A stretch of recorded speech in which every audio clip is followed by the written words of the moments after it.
This is a very special and happy day.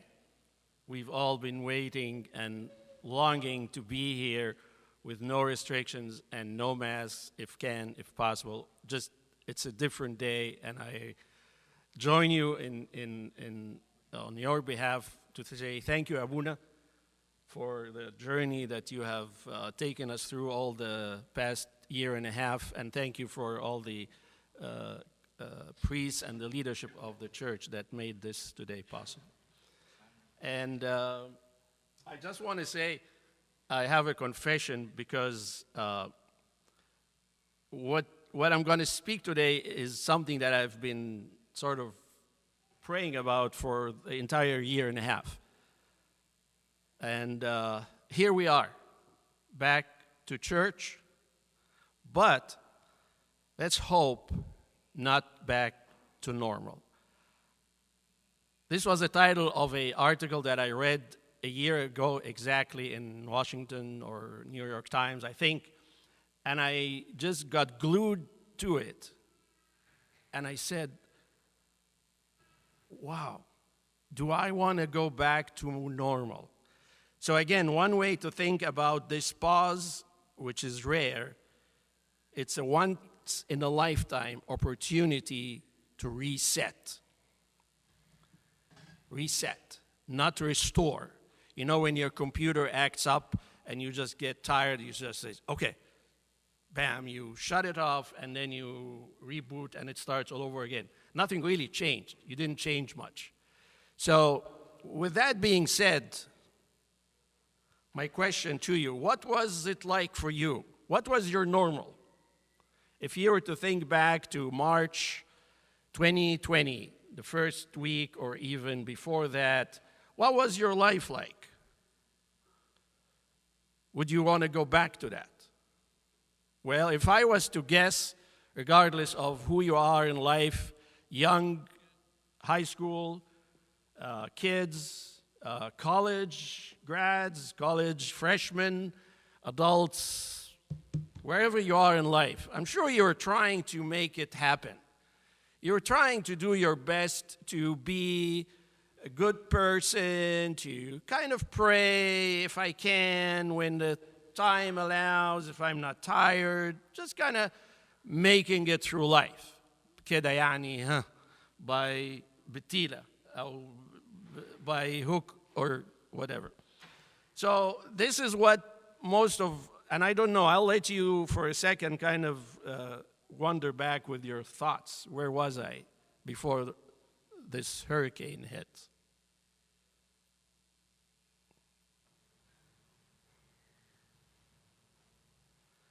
And is that something you would want to go back to?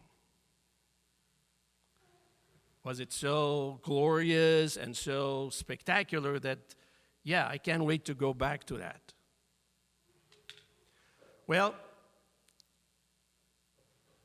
as it happened in 2020, this poor kid woke up one morning and there was no cereal in the house. There was no milk. And you can see on his face, it's like, what just happened? 2020 was just a year full of surprises, dramas, upsets, heartaches. Not only did the church door close, but to many of us, it also meant that I can put my life with God on hold. Pause. No church, no God. Let's move on and wait till it resumes. I don't know if this is maybe what some of us thought. I know that overall there was panic, so much disorder, so much unexpected disaster, heartache. The lockdown syndrome is now become an entity where people just couldn't know what to do with themselves. And they say that dating apps just took a whole new dimension because people couldn't meet. People were not able to be with their loved ones as on their last, and I know some of us here have lost loved ones. And it's hard. It's hard. And it all happened just without any notice. It just rippled like a tsunami through our lives. And then there were some of us that were very upbeat and creative and got together and created prayer groups and prayer meetings online and Zooms and all that stuff. And again, did you listen to this sermon or go to this meeting? Which was great for us. But the world was not part of this. We were just kind of trying to make things happen, trying to just hang on to anything just to save our life. And the world was just sinking. And we weren't there. We weren't aware. We didn't have our hands on the pulse of what was happening. I remember there was a story out of Italy of all the priests that went out on the streets in the peak of COVID and decided to just hand out. That was interesting. That was courageous. So again, I don't know what this left you with. I'm going to, again, steal a quote from one of our high school students who was the valedictorian of her class and only a week ago gave her graduation speech. And you can look at it online, the Brecksville Broadview Heights High School. And these were her words, and I quote. She said, "You all tell me it's okay, it's fine, we're all in this together." And she said, "No, we're not. We may have been in the same storm, but we are not in the same boat." Her name is Kenzie, by the way. You all know, some of you know her. We're not in the same boat.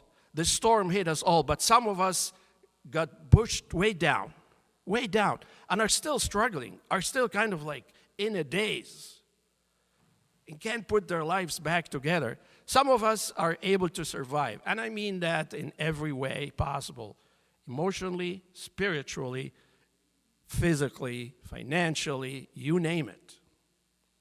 We have doubts. We have questions that weren't answered. We have struggles. Some of us are still mourning. Some of us haven't gotten their jobs back or their life back together. I feel for you. And then there's the world. I would call it the unchurched people that are just in a daze. So as I shared one time, it's time to get unstuck. This is the image of the famous boat that got stuck in the Suez Canal. And the reason I brought it here is because when you're stuck, it's just not your life that is not flourishing, but you're backing a whole lot of people behind you that could benefit from your life, and that could be the results of your relationship with Christ. When we are stuck, I'm blocking a whole generation of, if I'm a parent or if I'm a teacher, Sunday school teacher, I'm blocking a lot of people behind me. So it is time, and this is the time for us to pause and reset. Oh, yes, I know you're saying, I know you're going to say, okay, now I have to pray more, read my Bible more, repent. Yes, you already know that. You already know that. So I was just going to start by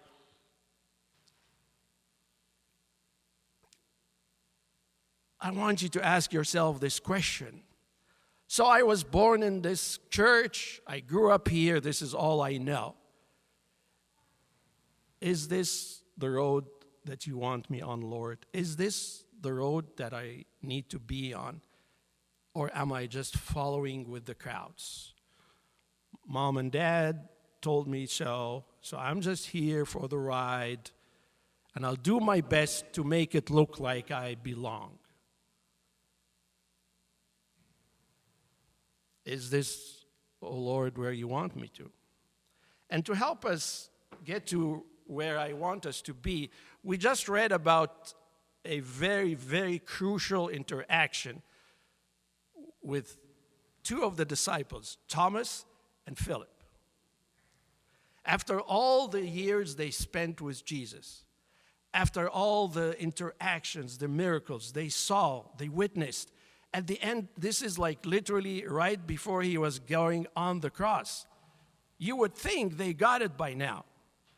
And here's Jesus talking and saying, and then Thomas said, by the way, are you out of your mind? Here we are, we don't know where you're going, and who are you anyway? I'm like, Philip, Thomas, do you even realize what you're saying or who you're talking to? But this is, Thomas got a bad rep, but I think it's time to give him a lot of credit.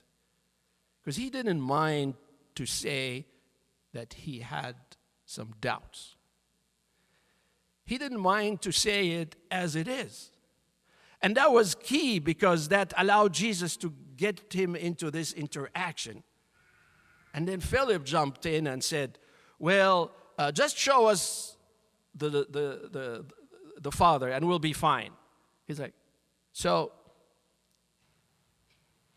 it was interesting that Jesus didn't just say, Philip, Thomas, you're wrong. You are not going to be in my class anymore. You cannot be my disciple.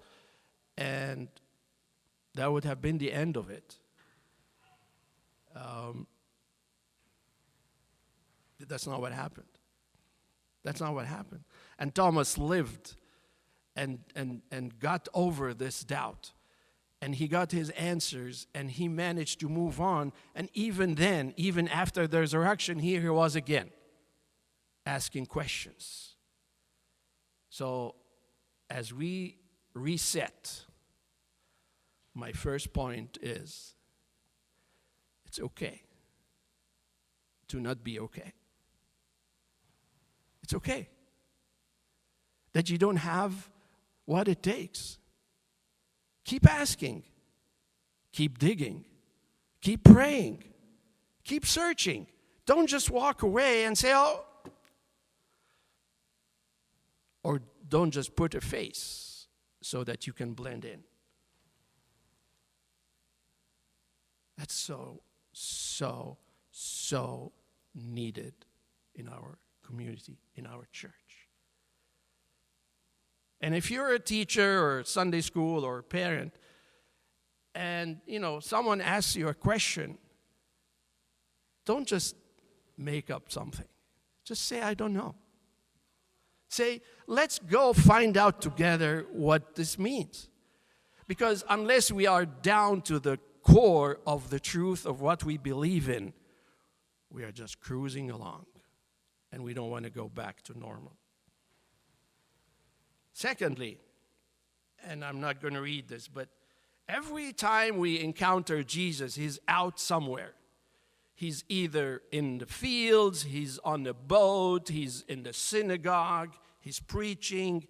And here it says, when he went out and saw the multitudes, he was moved with compassion. These weren't people that came to church. These people had not even heard of Jesus, but yet he went out to them, crossed the barriers, interacted, socialized, touched them, ate with them, healed them. Whether they were going to come follow him or not, he was out there every single day. And you know what? It's time we do the same. College, kids, high school kids, going to college, you'll be in a whole different environment than you ever imagined. And I'm telling you right now, it's fine. Just be prepared and engage in a healthy way. And that goes to all of us today as we are moving forwards.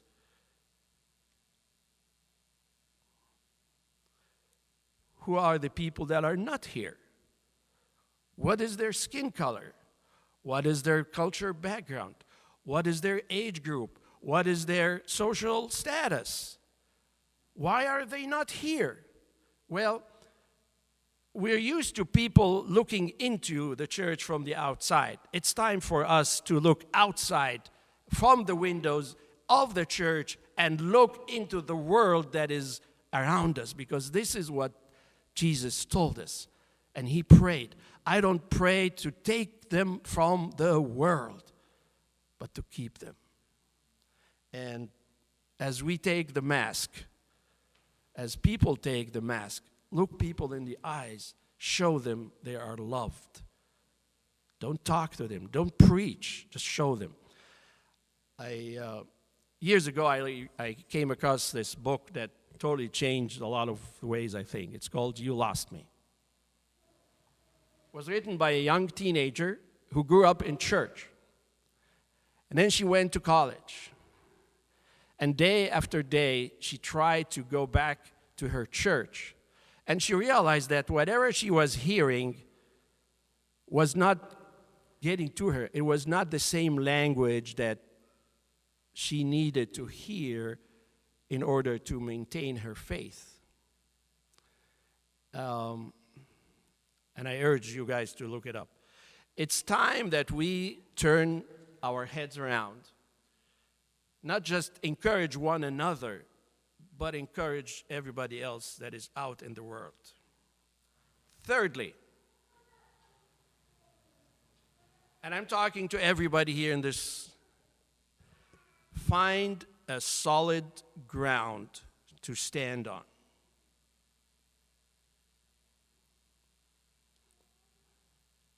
Don't just keep wobbling. Don't just keep taking unnecessary risks.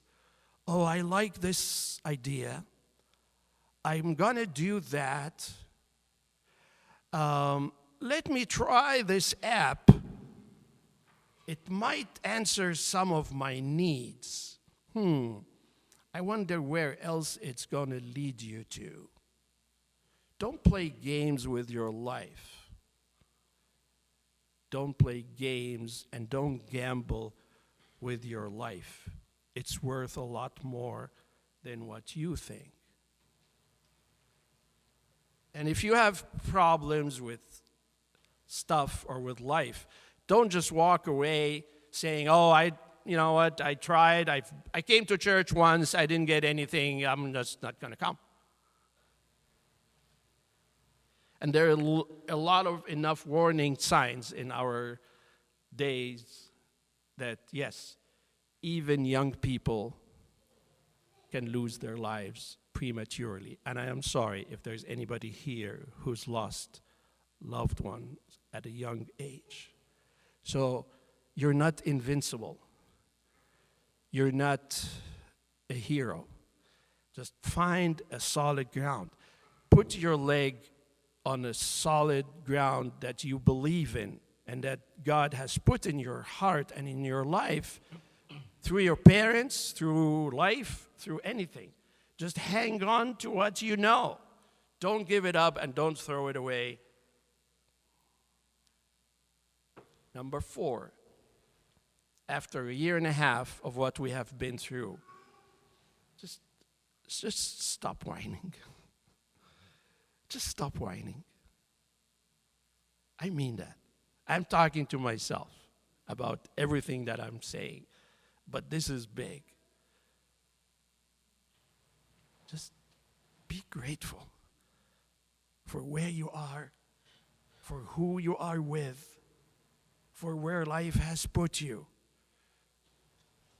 This is a quote from Nick, who I don't know how many of you have had the chance to meet. Nick was born with no limbs, no arms, no legs, from childhood. To my knowledge, there is no surgery to even fix that. But this is what he said. And if you know him or if you have watched him, this is the most joyful, cheerful, optimistic, loving, caring. He's married, he has kids. Amazing story. Live right now. This is not some saint from the ancient times. And he said, I have the choice to be angry for what I don't have or be thankful for what I do have. And, you know, guys, we're so blessed. Look at where we are today. Just look at your family. Look at your life. Look at your families and extended families. And also, I know it's been hard. I know it's been hard. I know it's been hard, and it still is. But there's light at the end of the tunnel. You know, God is not expecting us to just repeat words every Sunday and go back to our lives, our daily lives. His expectations are a lot higher, that you actually do what he says. Simple. It's simple. It's not about the words, memorizing the creed, memorizing our Father who art in heaven. This is not about that. This is not about that. Yes, it's important. Yes, we want you to understand the concepts, but live the life. Just live it.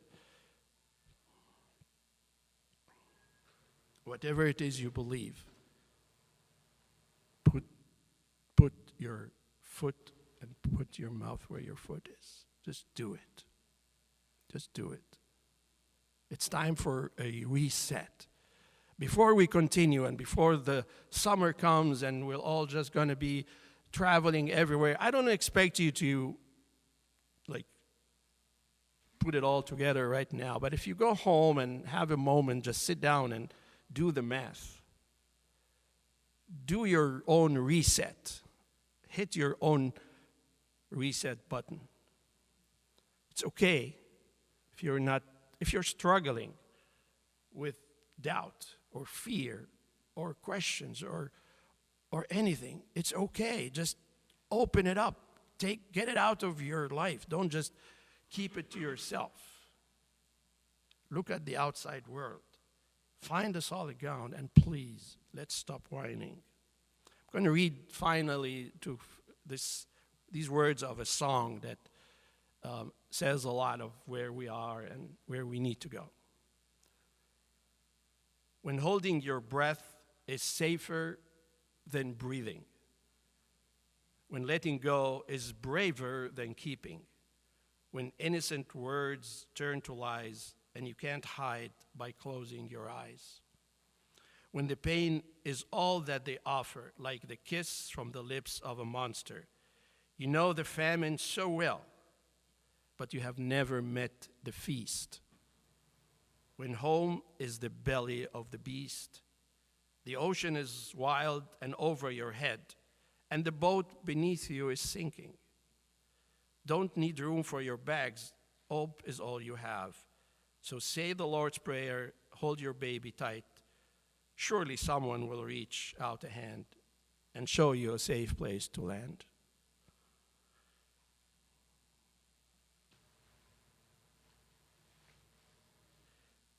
Further down, you be the hand of a hopeful stranger. A little scared, but you're strong enough. But the light in the dark of this danger, be that light. Be that hand of a hopeful stranger. Be that light in this dark danger until the sun comes up.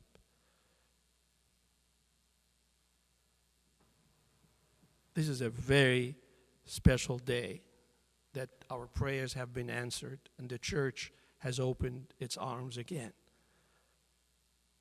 But don't just slip in and like nothing happened.